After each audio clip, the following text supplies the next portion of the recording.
What's up everyone and welcome back to my channel. Today I'm going to tell you about all the books that I read in the month of April. So I ended up reading 7 books in the month of April, which I mean, it has been a little bit better than some of the other months. Definitely isn't as much as I wanted to read, but I still have been in a weird reading slump, and then I did just get Animal Crossing at the end of April, so I really haven't been reading like at all this last week. But I am still proud of the books that I accomplished in April, and I am planning on reading a lot more in May. I'm really excited. I think I'm finally getting out of the slump. So I'm going to quick go through a couple stats that I have for this month, and then we'll get into the books that I read. Like I said, I've read a total of 7 books in the month of April. So I do a reading stats page for the year, and then I also do a monthly stats page, which I also kind of follow along throughout the month. All those pages I actually set up in my bullet journal, and I'll have my plan with me up there for you guys if you want to check it out.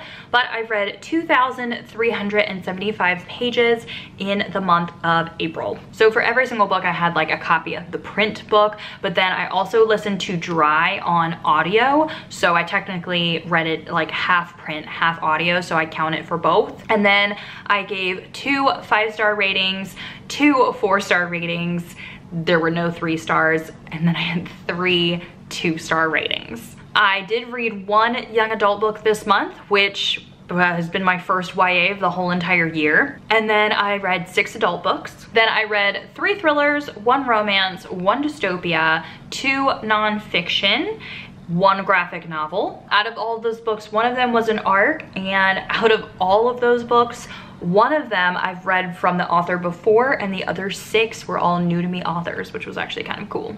Okay, so first up, the first book that I read in the month of April was The Girl in 6E. This book I ended up giving 2 stars. It was like a weird thriller romance. I ended up like categorizing it under like thrillers in my like reading stat genre thing, but I feel like maybe I should have put it in romance. It was like erotica. It was like really smutty, but it was also a thriller, so there was like a mystery going on. It was really bad in my opinion. I only gave it 2 stars. It's about this girl in this apartment, and she doesn't want to go out because she's afraid that she's going to murder everybody. She like supposedly just wants to murder, like, I don't know, it's like it's not like she has a taste for blood, but like, I don't know, she just really wants to murder people. So she has locked herself in her apartment for like the last 3 years, and she gets everything delivered there, and the way that she makes money is she is a like porn star.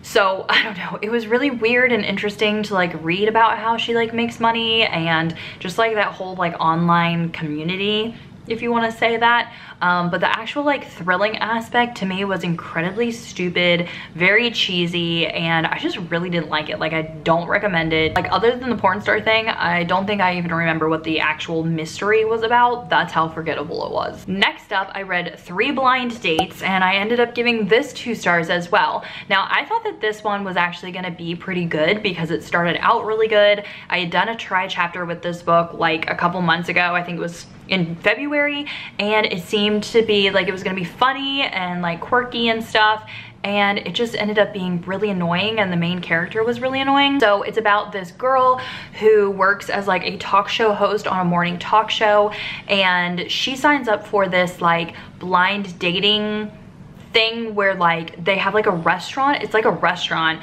but you sign up to like do blind dates, so they like have you come to the restaurant for your blind date. It's like a blind date bar or something. I don't know, it's weird. But she ends up signing up for that, and she meets like 3 different guys. Like, she goes on 3 different blind dates and likes them all. Like, she ends up liking them all, but then like things happen where like they don't work out, so that's why she like goes on the next date, and then that doesn't work out, and then she goes on the next date. It's weird because like the whole entire book, she was just like, oh, well, I'm not that type of girl, and I'm looking for like a great guy. But then she would only look at the surface of the guy and be like, well, he's hot, so he's the one. And then like the next guy would be like, oh, well, he's hot, so he's the one. And so like that was really frustrating to me because she actually was looking for like a long-term relationship, but it bothered me that she would just like meet the person, and that very first date she would just be like, well, they're hot, so they're they're like perfect, and then like I want to have sex with them, and I don't know, that's just like all the book really talked about. And I'm like weird about romances. I want my romances to be like very emotional and for people to actually have a strong connection. I don't like the whole like smut and romance, like just jump into bed with everybody. So that's why I don't know, I gave it 2 stars. I can see other people really enjoying it because they think it's funny and quirky and it's like a chick flick, but for me, it wasn't even that funny. Like, I don't know, it just did not do it for me. Next up, I read Saving Megan, and I actually gave this book 4 stars. I really wanted it to give this book 5 stars, but it was because of the ending that I had to drop down my rating.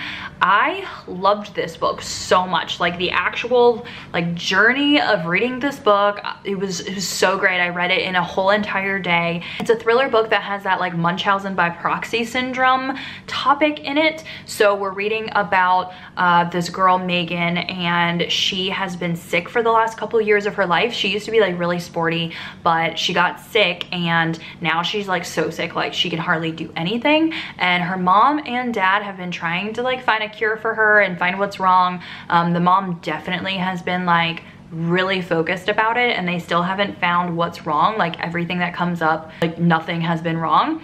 But we learn about the mother's past and how her mother kind of treated her and got through the system and stuff like that. And so we like don't know what's happening. Like we really don't know if Megan is actually sick, or if her mom is making her sick, or just thinks that she's sick, or whatever it is. So it is a wild ride. I absolutely like loved it until the last 30 pages. And then I was just really upset by like how cheesy and fast it got. It was like, I don't know, I just feel like the ending wasn't thought through. It wasn't the ending that I wanted to see, and it turned into like a really cheesy thriller at the end. I don't know. It was just, the writing was so good the whole way until the end. So that really like disappointed me. But I ended up just dropping 1 star from it. So it's a 4-star rating, and I do highly recommend people reading it because maybe you wouldn't be as disappointed as myself in the ending. And the actual book was like so good. So if you've read like Darling Rose Gold and you love Darling Rose Gold, then I think that you should read Saving Megan. So yeah, or even if you've like watched the TV show The Act on Hulu, read Saving Megan and Darling Rose Gold. I really did enjoy it, even though the ending wasn't what I wanted it to be.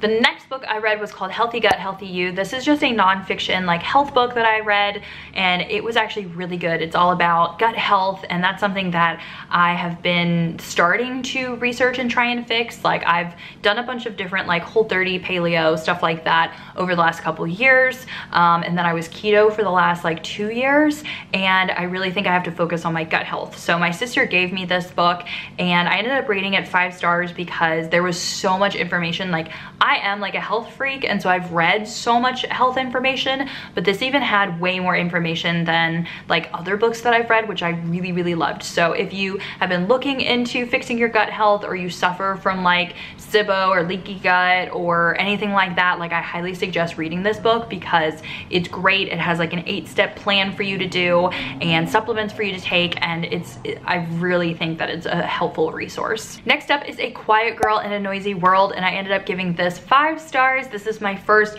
graphic novel that I've read, and I absolutely loved it. It was like so relatable. I cannot wait for this author and illustrator to come out with another book. I think she's coming out with a marriage one in like June or July, and I'm really excited to get that one. This book is just a graphic novel about this girl who is an introvert, and it shows like kind of throughout her life of how she deals with things, like what's in her head, things that she likes or dislikes, and like, oh my gosh, I actually have a whole reading vlog of me reading it, and so I'll link it up here for you guys. And so it's my like quarantine routine and me reading this graphic novel, but I like show you all the pages that I like totally related to so much, and like I loved it so much. I even gave it to my husband to read, and he like flipped through it and stuff like that. So it's so cute. Like I cannot wait to like keep that copy and actually just like have it around to like give to friends. And even for when I have kids eventually, like I feel like even a middle schooler or like high schooler would really appreciate that book. Next up is Little Secrets, and I gave Little Secrets a 4-star rating. I actually have a whole spoiler vlog about it, so I will link it right here for you guys if you want to check it out, but it does have spoilers throughout the whole thing.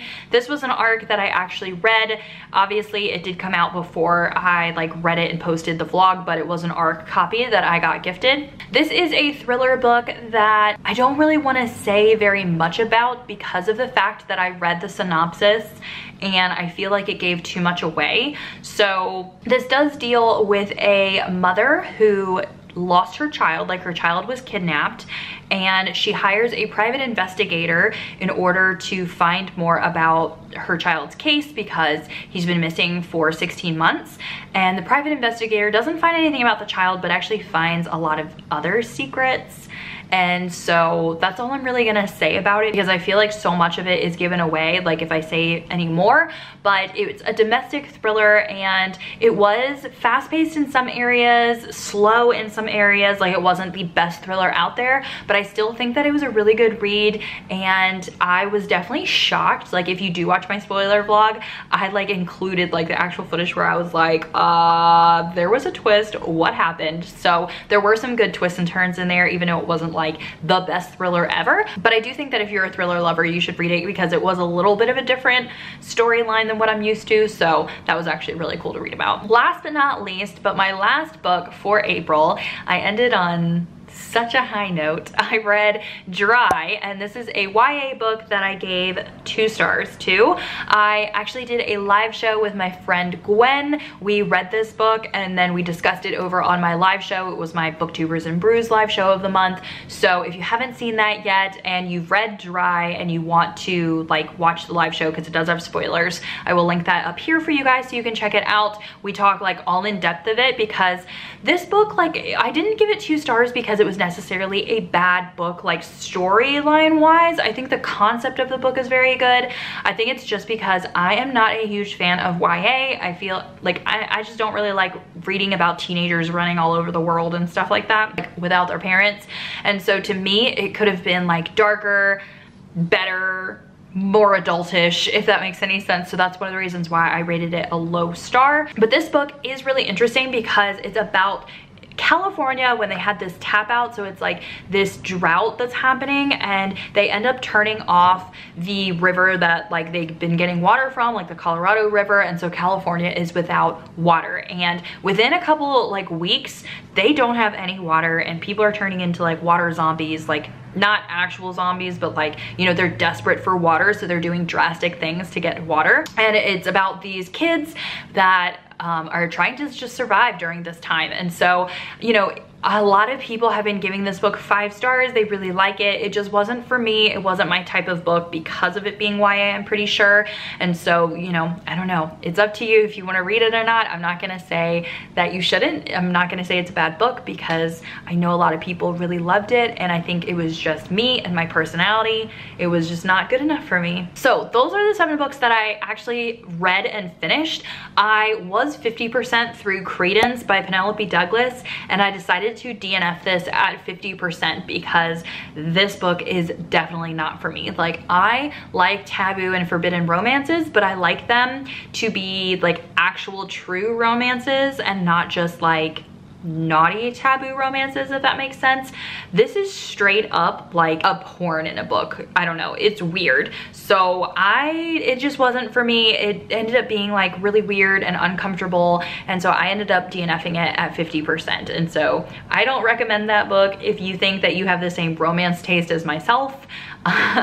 And so yeah, that's all I'm gonna say about Credence. That is it for this video. I hope you really enjoyed it. Don't forget that I've been still doing the Read with Friends live shows every Thursday at 7 p.m. so you can hop here on my channel. We're live with a bunch of other booktubers, usually about like 20 other booktubers, and we chat for a little bit and then we read for an hour, and it's really fun. So if you haven't hopped into one of those, I have the link up above here somewhere for you to check some of them out if you want to see like how they are. But other than that, that is it for this video, and I will see you guys in Wednesday's video. Bye everyone.